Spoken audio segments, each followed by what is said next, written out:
पिछले वीडियो में दोस्तों हमने आप लोगों को बताया कि भगवान बुद्ध ने प्रवज्ञा क्यों ली, उन्होंने संघ क्यों छोड़ दिया, वो युद्ध के खिलाफ क्यों थे।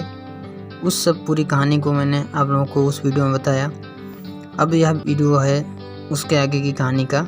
इस वीडियो में हम आप लोगों को बताएंगे कि भगवान बुद्ध जब वहाँ से संघ से वापस घर लौटे, प्रवज्ञा लेने के लिए जा रहे थे, उससे पहले वो अपने घर गए और वहाँ पे पूरी स्थिति बताई घर वालों को, और घर वाले उस बात को सुनकर बहुत दुखी हुए। इसलिए दोस्तों आगे की कहानी आप लोगों के साथ मैं शेयर करने चाह रहा हूँ। वीडियो शुरू करने से पहले आप लोगों से एक विनती है, अगर आप लोगों ने हमारे चैनल को अभी तक सब्सक्राइब नहीं किया है तो चैनल को सब्सक्राइब कर लीजिए, ताकि हम जो भी वीडियो अपलोड करें भगवान बुद्ध बाबा साहब या फिर अदर कोई रिलीजन से रिलेटेड या किसी महापुरुष से संबंधित, तो उसका नोटिफिकेशन आपको सबसे पहले मिलता रहे। अभी तो मैं इस वीडियो में बात कर रहा हूँ भगवान बुद्ध के और उनके धम्म के बारे में। चलिए वीडियो को शुरू करते हैं।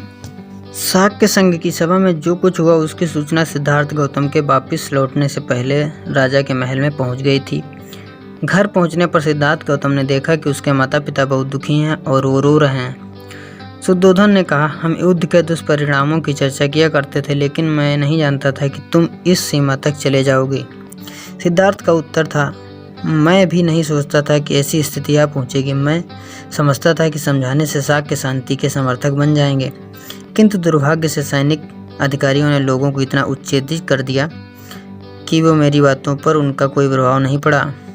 लेकिन मैं आशा करता हूँ कि इतना तो आप समझते ही होंगे कि मैंने कैसे परिस्थिति को अधिक बिगड़ने से बचा लिया। मैं सत्य और न्याय के पथ से विचलित नहीं हुआ और सत्य और न्याय का आग्रह करने का जो भी दंड था मैंने उसे अपने ही सिर पर ले लिया। लेकिन शुद्धोधन इससे संतुष्ट नहीं थे। बोला, तुमने यह नहीं सोचा कि इससे हमारे सिर पर क्या बीतेगी, लेकिन इसी कारण तो मैंने प्रवज्ञा लेना स्वीकार किया है। जरा सोचो तो सही, यदि शाक्यों ने सारे खेत जब्त कर लिए होते तो इसका क्या दुष्परिणाम हुआ होता, लेकिन तुम्हारे बिना हम इन खेतों को रखकर क्या करेंगे। शुद्धोधन बोला, सारा परिवार ही शाक्य जनपद का परित्याग कर देश से बाहर क्यों नहीं चल देता। रोती हुई प्रजापति गौतमी भी सहमत थी। बोली, तुम हम सबको इस प्रकार छोड़कर अकेले कैसे जा सकते हो। सिद्धार्थ ने सांत्वना दी, माँ, क्या तुमने हमेशा छत्राणी होने का दावा नहीं किया था। क्या यह ऐसा नहीं है, तुम्हें वीरता का त्याग नहीं करना चाहिए। इस प्रकार दुखी होना तुम्हारे लिए अशोभनीय है। मैं युद्ध भूमि में गया होता और वहां जाकर मर गया होता तो तुम क्या करती, क्या तब भी तुम इसी प्रकार दुखी होती। गौतमी बोली, नहीं, यह तो एक क्षत्रिय के योग्य होता है, लेकिन अब तुम लोगों से दूर जंगल में जंगली जानवरों के साथ रहने जा रहे हो। हम यहाँ शांत कैसे रह सकते हैं। मैं यही कहती हूँ कि तुम हमें भी साथ ले चलो। सिद्धार्थ ने प्रश्न किया, मैं तुम सबको कैसे साथ ले चल सकता हूँ। नंद केवल एक बच्चा है, मेरे पुत्र राहुल का अभी जन्म ही हुआ है। क्या तुम इन्हें छोड़कर मेरे साथ आ सकती हो। गौतमी ने संतोष न हुआ।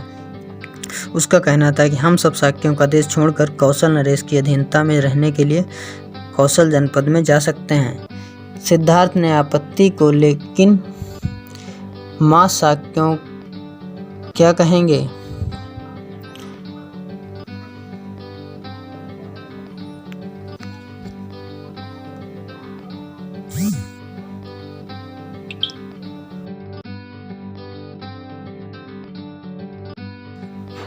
अच्छा होता यदि ऐसा ना हुआ होता, लेकिन हमें वीरतापूर्वक स्थिति का मुकाबला करना चाहिए। अपने माता पिता तथा पुत्र की चिंता ना करना। मैं जब तक जीऊँगी उनकी देखभाल करूँगी। अब मैं इतना ही चाहती हूँ कि अपने प्रिय संबंधियों को छोड़कर जो तुम प्रवर्जित होने जा रहे हो, तुम किसी ऐसे नए पथ का आविष्कार कर सको जो मानवता के लिए कल्याणकारी हो। सिद्धार्थ इससे बड़ा प्रभावित हुआ। इससे पहले उसने कभी नहीं जाना था कि यशोधरा इतनी दृढ़ थी, इतने वीर भाव से समन्वित थी और इतनी अधिक उदारस्या थी। आज ही उसे पता लगा कि वह कितना भाग्यवान था कि उसे यशोधरा जैसी पत्नी मिली थी। आज भाग्य ने दोनों को पृथक पृथक कर दिया।